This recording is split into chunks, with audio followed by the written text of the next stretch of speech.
Cyphers. We used to be called sorcerers, a rare breed of being that could wield mind-controlling powers. In reality, we could control electrical impulses, but we didn't come into our own until the first real computers were invented. Then we became tech gods. While we are still at an advantage to most, even those days are past now. Now, we're a curiosity in a world where tech bridges all the gaps and has mostly replaced magic. My name's Ulf Whitlock. I'm one of a small number of people who has inherited the powers of the Cyphers. I'm also a hunter. I track down criminals for the government and that juicy paycheck. I even have my own badge. I take on all types: orcs, elves, goblins. Shoot first, ask questions maybe. That's how Dad did it, it's how his dad did it, and I'm one for tradition. Welcome to the world of cybernetics and the punk. To my world of magic, blood, sweat and steel. Welcome to the Cyphers Edge.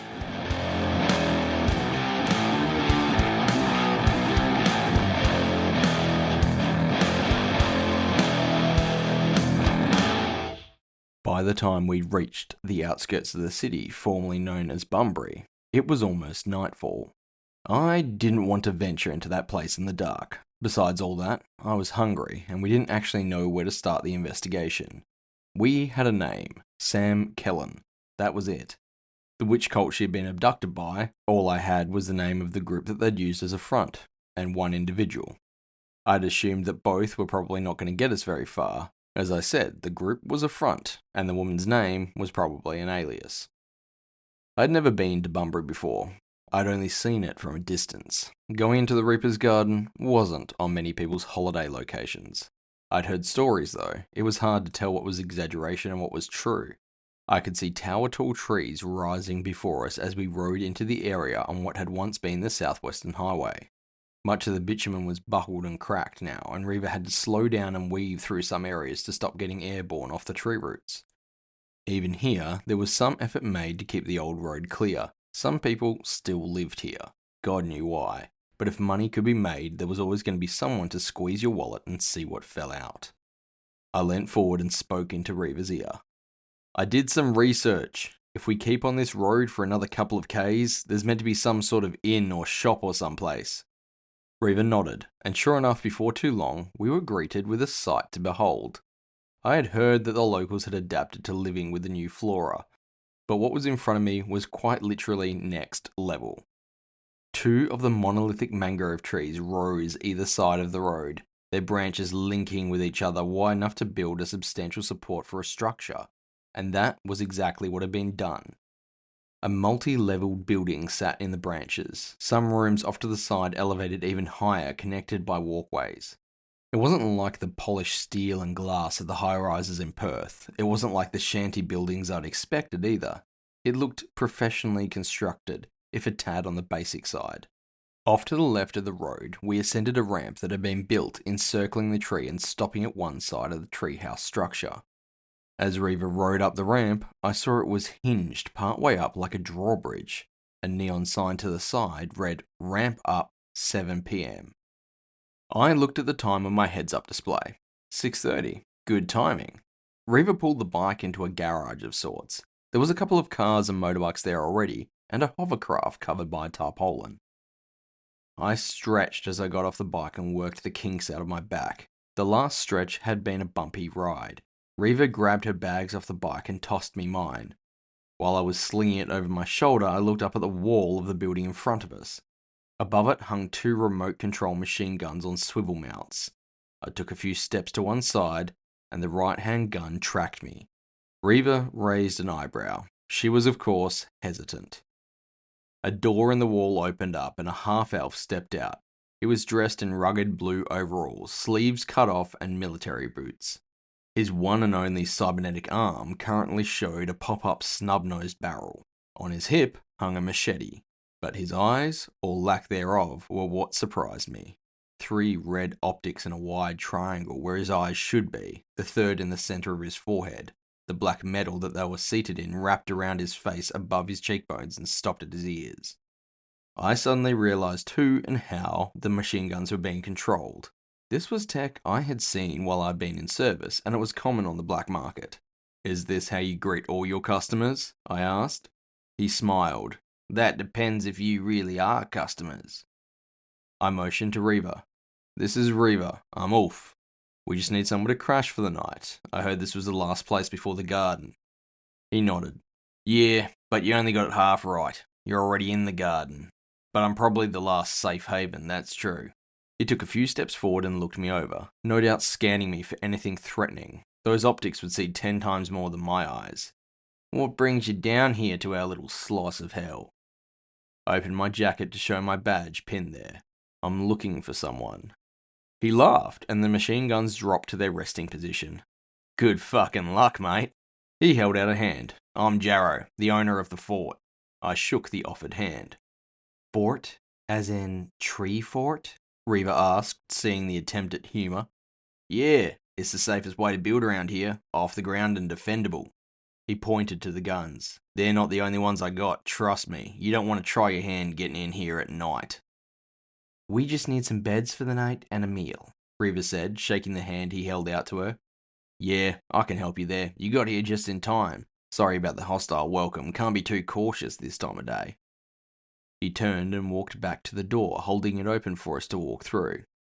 The inside of the building was laid out in a sort of mix between a bar and a shop. There was a counter with bar stools, a couple of old couches, and a monitor on the wall showing the highlights of a football game. The other walls were wide shelves, full of everything from food to ammo and toilet paper. I figured that as the only thing that would count as a shop for miles around, he probably sold just about everything and anything he could fit on those shelves. Get many people travelling through here? I asked while I was looking over the shelves of supplies. More than you'd expect. Some of them are big game hunters. Some fools come here for the magic research or to hunt for artifacts of some kind or another. He popped the top of a bottle and poured 3 glasses. You'd be surprised how busy we get early in the summer. He was talking like this was some sort of resort. Reaver looked skeptical. Seriously, you get tourists? He chuckled, holding out the glasses to us. I took mine and gave it a sniff. You could call them that, but not many of them come back for a second visit, if you get my drift. Reaver eyed the liquid in the glass. He knocked his back and hissed like it had burnt his mouth. Oh, my own brew. I decided that if I was gonna let the guy put me up for a night, I may as well try his liquor. The cold liquid flooded my mouth, and then I felt a tingle as the flavour and the heat kicked in. I swallowed quickly and let out a similar hiss, sucking cool air through my teeth. My eyes stung. Jarrow laughed. Yeah, good shit, right? I wouldn't hold it in your mouth too long, though. Reaver tossed hers back quickly with a similar reaction. Fuck me! She rapidly blinked her eyes as they began to water. I think she likes it. He chuckled, shelving the bottle. I shook off the effects of the drink. So, how much for a couple of rooms for the night? Jarrow leant on the bar, smiling like a true salesman. 400 a night per person. You get whatever we're cooking, and the drink you just had is on the house. Money up front, for obvious reasons. Obvious reasons were obvious, but 400 per person? 400 a night? That's a bit steep, isn't it? Reaver asked, reading my thoughts. He shrugged. Take it or leave it, sweetheart. Nowhere else around here is as safe as this, and all the guns and ammo cost money. And trust me, you'll hear them making a few shots tonight. I always have to take out a few hopefuls. I caught Reaver's eye and looked back to the half-elf. What kind of hopefuls? His grin turned from salesman to slightly crazy. Local wildlife, some more carnivorous critters, the odd feral vampire or werewolf. That surprised me. I knew that there was lichens out in the wild, so to speak, but living down here, I guessed it was the best place to disappear, and much like the vampires, there probably wasn't much out here that could kill them. Fine, sounds fair. I held out my hand. He hovered his over mine and I transferred the money. Don't have 2 rooms to spare though, I'm afraid. Just the one. Sorry, I've got a few big game hunters here. You'll just have to share. The room was plain. Small, with a shower and toilet nook and a slim reinforced glass window. But to make the more uncomfortable situation worse, there was only one bed. I could sleep on the floor, I said, trying to avoid making this more awkward. Reaver looked unimpressed, and I could feel that she wasn't happy about this, but there was something else that she was pushing down. I couldn't put my finger on it. No, it's fine, she said with a sigh. I've shared beds with worse. Just don't try anything. I hadn't been thinking of doing any such thing until she'd said that. Now I pushed back thoughts and hoped that she hadn't been paying attention. She gave me a level look. Well done. She threw her bag onto the bed, pulled her jacket off, and kicked off her boots. Now go have a drink or something. I need to shower. I didn't argue. I left my gear and went back to the bar. When I re-entered the large room, there was two men seated at the bar, an orc and an elf. They were dressed in camo gear and kitted out with some basic cybernetics for what their hobby required. Optic upgrades and limb augmentations mostly. They looked me over as I entered. The orc nodded to me and raised his glass in greeting. I nodded back and sat down one stool away from them. I could just make out the elf muttering something under his breath. I caught the words, "God's damn half-castes." I ignored the remark as though I hadn't heard it. "Can I get another one of whatever that shit was?" I said to Jarrow as he walked by. "In the doghouse already." I scowled at him. He chuckled and poured me a drink. Not that kind of relationship. What, more of a buddy cop thing, is it? The grin not leaving his face. Which one of you is the good cop and the bad cop? Do you use your handcuffs? I gave him a cold look as I sipped the drink. He just laughed and poured out another one for himself. The elf further down the bar leant forward to make eye contact with me. "Are you a cop, mongrel?" The expression on his face was more hostile than I would have expected. I had, of course, experienced racism for half-breeds before, but this guy was venomous. I decided this place might not be too friendly to hunters, or when it came to this wanker, half-bloods. I made a mental note not to pick a fight. After all, I had nowhere else to go. I shook my head, keeping a friendly tone. "No, I'm more of a freelance investigator." I gave the barman a look, daring him to correct me. He just smiled back. The orc held out his hand. "I'm Jethro. This is Mavic." He motioned to the elf as I shook one large metal hand. "So, what are you doing down here then?" he asked in a more friendly manner. "Missing persons. A guy hired me to find his sister. While I might not want to advertise my profession, I could at least start making inquiries. Heard of any witches' covens in the garden?" The orc barked a laugh. "Huh! Oh yeah, there's a few in there, but I wouldn't want to fuck with them. Keep your distance, that's my advice." The elf was staring me down. "Witches' covens?" I nodded and took another sip, holding his gaze. "They kidnapped this woman. Not sure why. I just need to find her and get her home." I held up my fingers and rubbed them together, plastering a greedy look on my face. Good money hunting people, you know. The orc put down his empty glass and repositioned himself to talk more comfortably. "Hate to tell you this, mate, but if it's a coven, she's gone for good. They know this swamp like the back of their hands.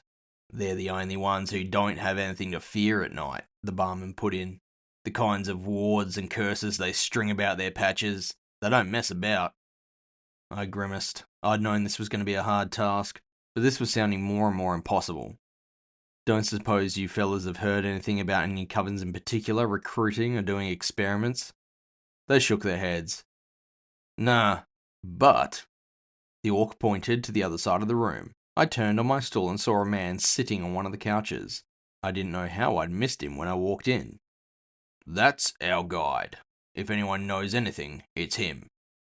The man was slender and pale, with a shock of black hair.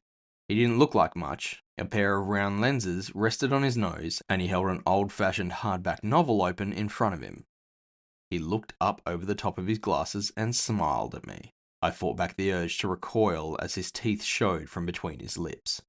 After recent events, I wasn't keen on vampires, even the tame ones. "Caliban there knows more than the next 10 men lined up when it comes to the garden," the orc explained. The vampire inclined his head, not a full nod, just enough to show that he'd acknowledged me. I turned back to the bar. I needed a couple more drinks if I was going to go within biting distance of a vampire tonight. I raised idle chatter with the orc while I downed my drinks. It was their first time in the garden too. The group had been hunting in other countries, places where dangerous creatures were getting out of hand and there was bounties connected to their hides. Eventually, Reever emerged, dressed in jeans and a sleeveless hoodie. She sat down next to me. I slid her a drink and got up from the stool. As I made my way to the vampire, I pushed a thought to the surface, hoping she would hear it. "Watch my back." vampire. I wasn't sure at first if she'd got the message. Then I caught something, not an outright emotion, but something flitted to the edge of her mind. Confirmation. Mind if I join you? He didn't look up from his book, he simply pointed to the seat. Can't see why not. I settled into a comfortable chair, some sort of leather, thick but soft, probably something local. The fellas at the bar told me you're the local expert. He held up a finger, pausing the conversation. I waited patiently. Eventually, he put the book down, removed his glasses, and tucked them into a pocket on his shirt. I thought vampirism cured all physical defects. He looked down at his glasses, then back to me, presenting a smaller, less predatory smile than before.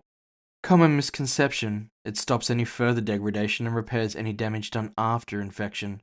However, anything pre-existing will simply stay that way forever.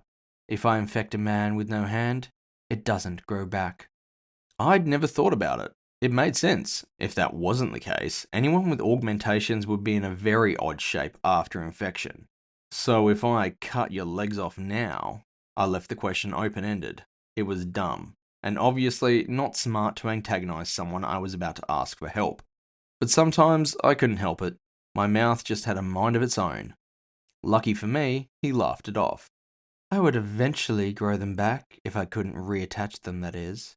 The smile showed some teeth again this time. I would probably need to have a good feed after, though, to replenish myself. I gave him a sickly smile in return.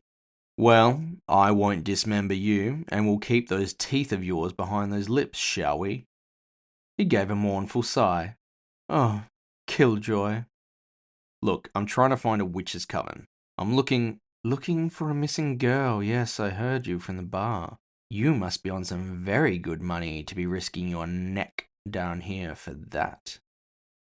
I don't like people being taken advantage of. She was tricked into the coven and abducted. He rested back in his chair, considering me, looking over me as if seeing me for the first time. Oh, wait a minute.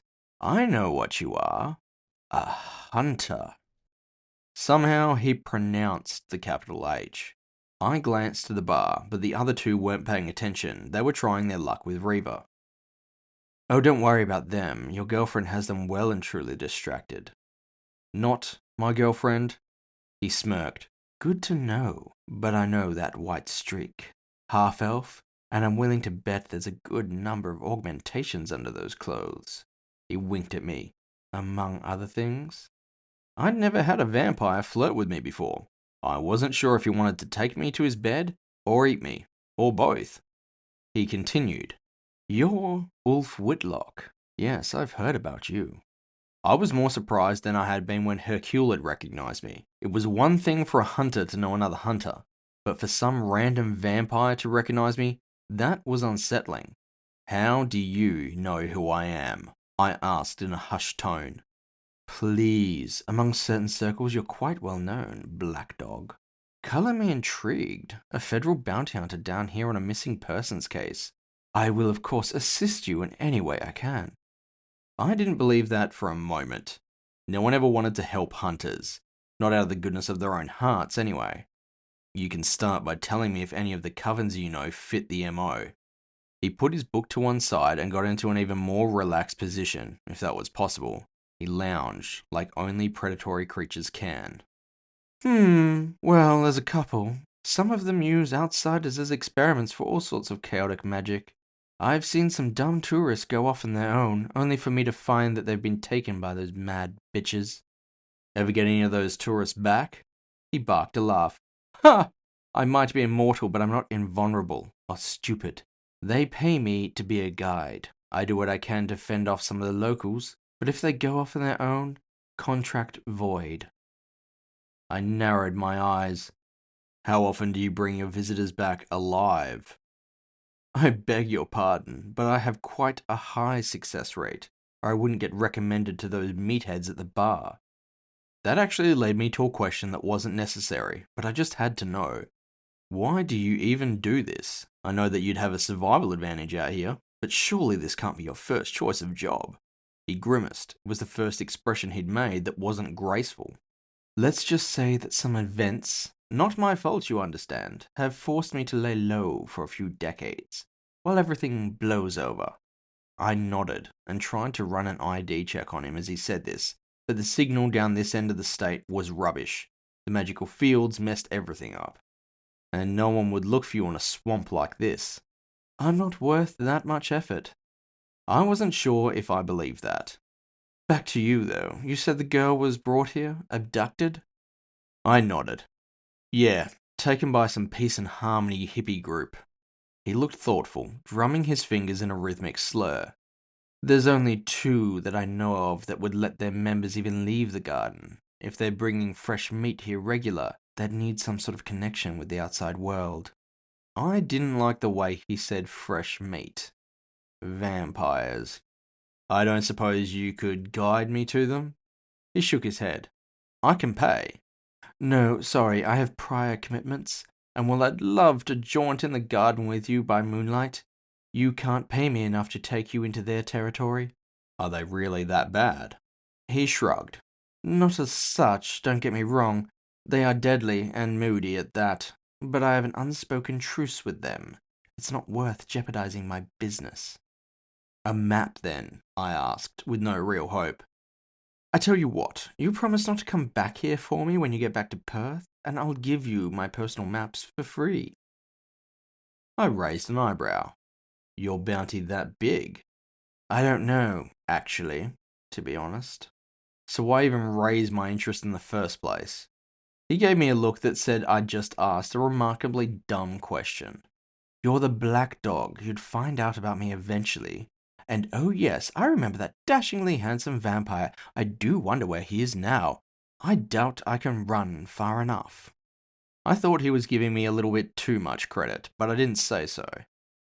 I'd rather have it out in the open, make a deal. You scratch my back. He winked. I'll scratch yours. We're still talking about you giving me the maps, right? He chuckled. Sure. But if you want anything else, just ask. That was about all I could handle with this many drinks in me. If he dropped another line, I was worried one of us would burst into flames. I'm flattered, but I'll settle for the maps right now. He sighed, disappointed. C'est la vie. We agreed to meet back up in the morning and he'd give me all the info when his clients weren't around. I rejoined Reever at the bar and decided to finally take a meal.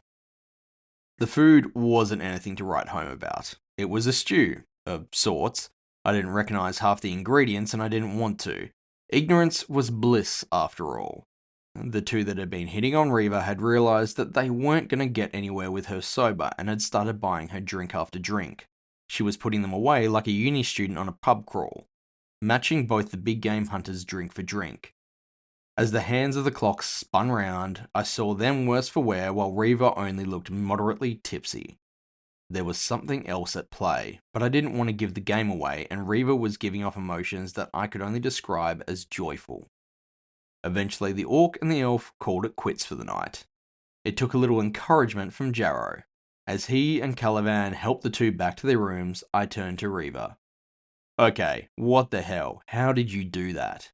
She radiated satisfaction, and I didn't need our link to feel it.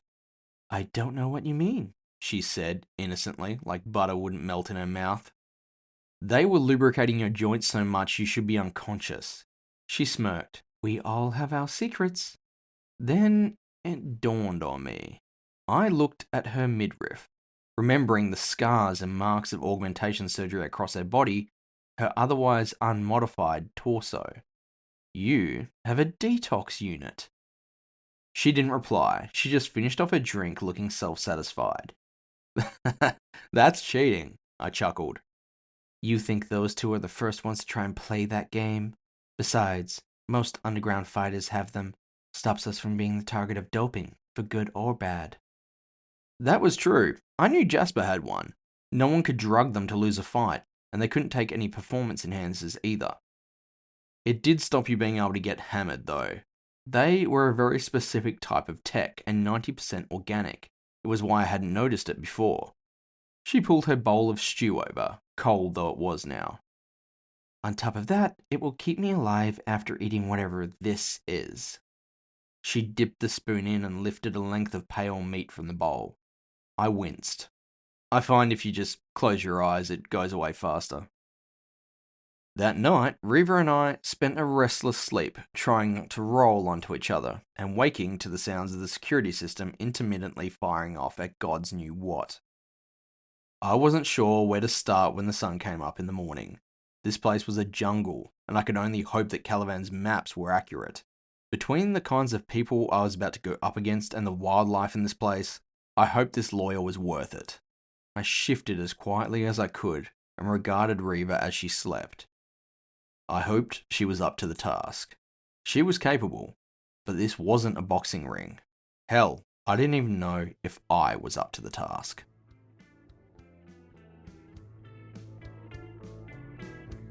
Thank you for listening to Cyphers Edge. Subscribe so as not to miss future episodes. New episodes uploaded every second Saturday. Script and narration by JJ Brandis. Music was provided by Cale McLeish. Copyright JJ Brandis 2025.